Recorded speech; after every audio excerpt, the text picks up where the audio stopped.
Hello students, this is advocate Neeraj Gupta. इस video में हम डिस्कस करेंगे कंज्यूमर प्रोटेक्शन एक्ट जो बनाया है उसकी क्या इंपॉर्टेंस है, क्या फायदा है, what is the importance of a consumer protection. देखो, fairness in the market maintain करता है। जब तक आप कंज्यूमर को प्रोटेक्ट नहीं करोगे, देखा जाए तो जो मैन्युफैक्चरर है वो सिर्फ उस प्रोडक्ट का मैन्युफैक्चरर है जो वो बना रहा है। सपोज मैं जूता बना रहा हूं तो जूते का मैं मैन्युफैक्चरर हूं, बट बाकी के और जो 1000 प्रोडक्ट हमारी लाइफ में यूज होते हैं, जैसे मैं एक जूते का मैन्युफैक्चरर हूं तो मैं घड़ी का तो कंज्यूमर ही हूं। घड़ी नहीं खरीदूंगा, दूध नहीं खरीदूंगा, स्वीट्स नहीं खरीदूंगा, कार नहीं खरीदूंगा, मोबाइल के अंदर सर्विसेज यूज नहीं करूंगा, कोरियर नहीं करूंगा, एयरफेयर नहीं यूज करूंगा। तो देखा जाए तो हर आदमी कंज्यूमर तो है ही है। मैन्युफैक्चरर सर्विस प्रोवाइडर तो सिर्फ उस प्रोडक्ट के लिए जिसमें वो डील कर रहा है, और उसमें भी कितनी बड़ी जनता हिंदुस्तान में जॉब करती है। तो देखा जाए वो ना तो मैन्युफैक्चरर है ना सर्विस प्रोवाइडर है, वो तो सिर्फ मालिक की ही जिम्मेदारी है। तो ऐसे में कंज्यूमर प्रोटेक्शन एक्ट तो बड़ा इंपॉर्टेंट हुआ। बिल्कुल हर आदमी कंज्यूमर तो है ही। सो ये एसेंशियल है for maintaining the fairness in the market and it prevents exploitation bye sellers and service providers. सिर्फ सेलर नहीं है, बीच में कई बार मैन्युफैक्चरर भी गड़बड़ करते हैं। सर्विस प्रोवाइडर में भी कई बार चेन होती है, डायरेक्ट नहीं होता। तो दोनों चीजें हैं इसके अंदर। उसके हिसाब से ये पूरी तरह से इस चीज को, एक्सप्लॉयटेशन को खत्म करने की कोशिश करता है। Builds trust in the economy, ये भी बड़ा इंपॉर्टेंट है, क्योंकि अगर इंडियन प्रोडक्ट्स एंड सर्विसेज में लोगों को विश्वास होगा तो वो विश्वास धीरे धीरे नेशनल से इंटरनेशनल लेवल पे चला जाता है। उससे हमारी ओवरऑल इकोनॉमी भी बूस्ट करेगी, हेल्दी कंपटीशन भी होगा।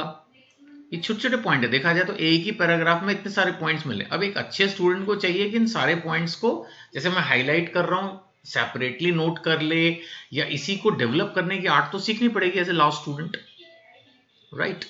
सो फ्रॉड और अनफेयर ट्रेड प्रैक्टिसेस को ये अवॉइड करता है। अनफेयर ट्रेड प्रैक्टिस क्या होती है, हमने पहले भी वीडियो में ये पॉइंट डिस्कस किया था। बेसिकली जो false advertisement and misleading claims हैं, ये सबसे बड़ी अनफेयर ट्रेड प्रैक्टिस है। झूठ, एडवर्टीजमेंट के दम पर ही आज माल बिकता है। एक रूल होता है, जो दिखता है वो बिकता है, लेकिन ये दिखाते ही कुछ और है, होता कुछ है, दिखाते कुछ है। ऐसा शो कर देंगे कि बस प्रोडक्ट लेके तो आप भगवान बनने वाले हो, आपके अंदर इतनी पावर आ जाएगी, या ऐसे हो जाएगा वैसे हो जाएगा। सब झूठ होता है। मैं ये नहीं कह रहा, I mean, हमेशा झूठ नहीं होता, लेकिन फॉल्स एडवर्टीजमेंट, मिसलीडिंग क्लेम्स यही है। इसके अलावा deceptive practices by traders and service. अब डिसेप्टिव क्या, डिसेप्शन क्या, धोखा, फ्रॉड, डिसीट। अब धोखा तो आपको पता ही है, कैसे ही दे लो किसी भी चीज के बारे में, हो कुछ, बताओ कुछ, आउटडेटेड प्रोडक्ट है, लेटेस्ट डेट बना के दे दो, प्राइस उसका चेंज कर दो, उसके इंग्रेडिएंट्स को ठीक से मत बताओ, डेंजरस है, हार्मफुल है, फिर भी दे दो। मैंने सुना है दूध में यूरिया डाल के दे देते हैं। पता नहीं क्या क्या, मैं बोलना शुरू करूंगा तो एंड ही नहीं होगा।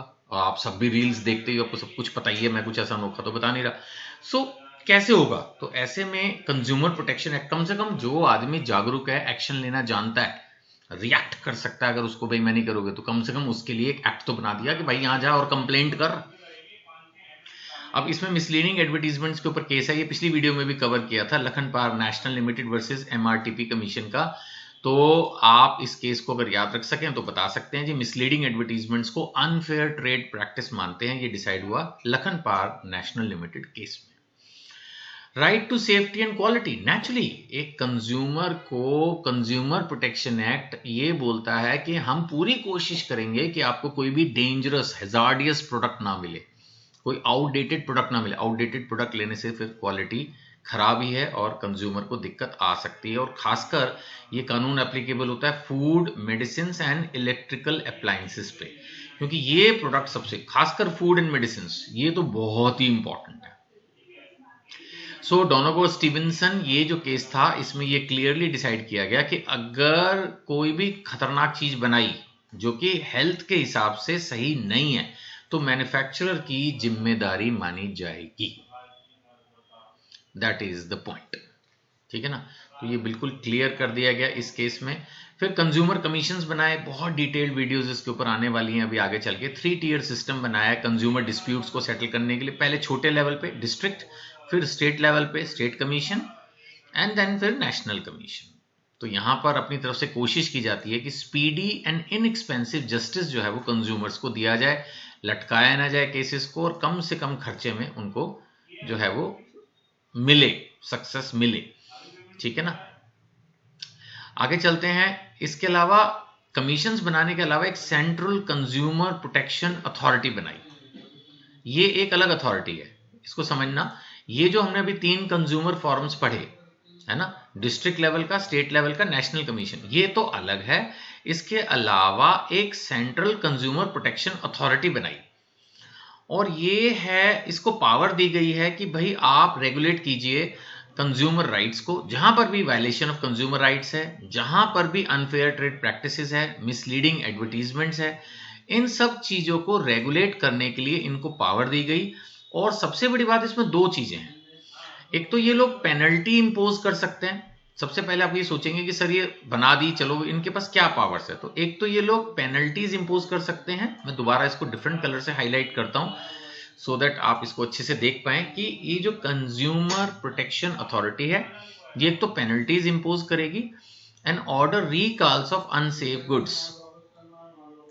अगर कोई सामान खराब है तो उसको ये वापस भी मंगवा सकती है। मतलब कि एक तरह से ये ऑर्डर कर देगी कि जितना भी माल बिका है उसको आप वापस मंगवाओ, उसको ठीक करो या उसके पैसे रिफंड करो।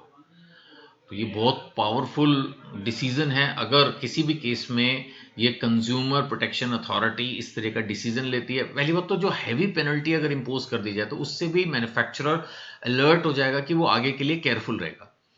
और दूसरा, अगर सामान ही वापस मंगवाना पड़ गया, आप सोच के देखो तो कि इस पे तो बहुत प्रॉब्लम हो सकती है एक मैन्युफैक्चरर को। लेकिन अगर ये प्रूव हो जाता है कि उसने गलत माल बेचा है तो उससे फिर औरों को भी सबक मिलता है। इस तरह के स्ट्रॉन्ग डिसीजंस लेने से औरों को भी सबक मिलता है।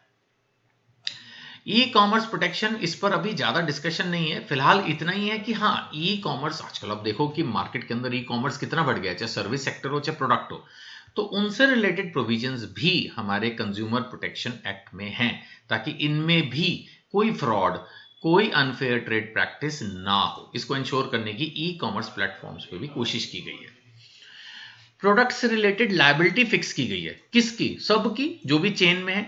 अब बोलोगे चेन में कौन है? चेन में सबसे पहले मैन्युफैक्चरर है, और फिर होलसेलर है, फिर दुकानदार है। अब हो सकता है कि सबकी मिली भगत हो, डुप्लीकेट प्रोडक्ट बेच रहे हैं, आउटडेटेड प्रोडक्ट बेच रहे हैं, घटिया प्रोडक्ट बेच रहे हैं, रिस्की प्रोजेक्ट बेच रहे हैं। तो अगर उनकी जिम्मेदारी ना हो, हर कोई कहते जी सिर्फ मैन्युफैक्चरर की ड्यूटी, क्यों दुकानदार की नहीं है? वो भी तो बेच रहा है, उसको भी तो कुछ पता होना चाहिए।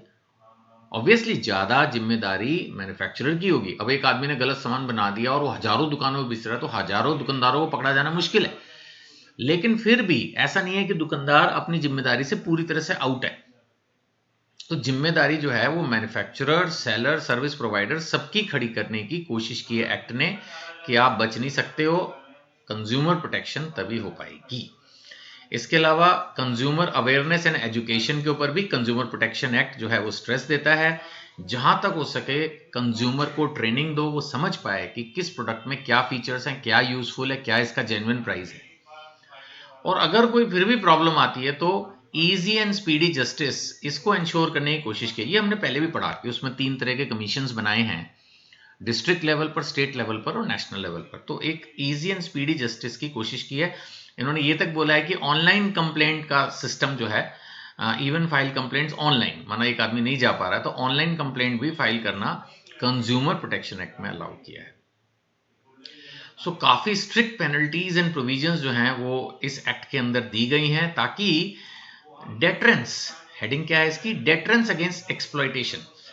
तो जब हैवी पेन, अब जैसे रेड लाइट होती है, रेड लाइट पे पहले जमाने में 100 रुपए का फाइन होता था, लोग डरते नहीं थे। 500 कर दिया, कई जगह 1000 भी कर दिया है, तो लोगों को डर तो लगता है ना। ऐसे जब बहुत पेनल्टीज लगती हैं कंज्यूमर प्रोटेक्शन एक्ट में, तो जो दूसरी पार्टीज हैं, मैन्युफैक्चरर और ट्रेडर, वो भी फिर संभल के ही काम करते हैं। सो डेफिनेटली एक कंज्यूमर है तो राइट्स एंड रेमेडीज उनको प्रोटेक्ट करने के लिए दी गई हैं कंज्यूमर प्रोटेक्शन एक्ट में। That is the main point. And courts ने भी हमेशा लैंडमार्क जजमेंट्स दी हैं। सो ये बहुत ही इंपॉर्टेंट क्वेश्चन है, मैंने अपनी तरफ से आपको करा दिया, और नोट्स आपको हिंदी इंग्लिश में मिल ही गए हैं। फिर भी अगर आप कोई भी डाउट महसूस करें तो आप मेरे नंबर्स दिए गए हैं, इन पर कांटेक्ट कर सकते हैं। कोई भी डाउट हो। और फेस टू फेस क्लासेस की रजिस्ट्रेशन के लिए बुक जो मैंने बनाई है इसको हिंदी इंग्लिश में खरीदने के लिए, और इवन मेरा व्हाट्सएप चैनल सब्सक्राइब करने के लिए, जिसके अंदर बहुत university announcements and latest updates मैं देता रहता हूँ। आपसे यही सजेशन है कि इन नंबर्स पे आप कांटेक्ट करके मेरा व्हाट्सएप चैनल जरूर ज्वाइन कर लें। Thank you.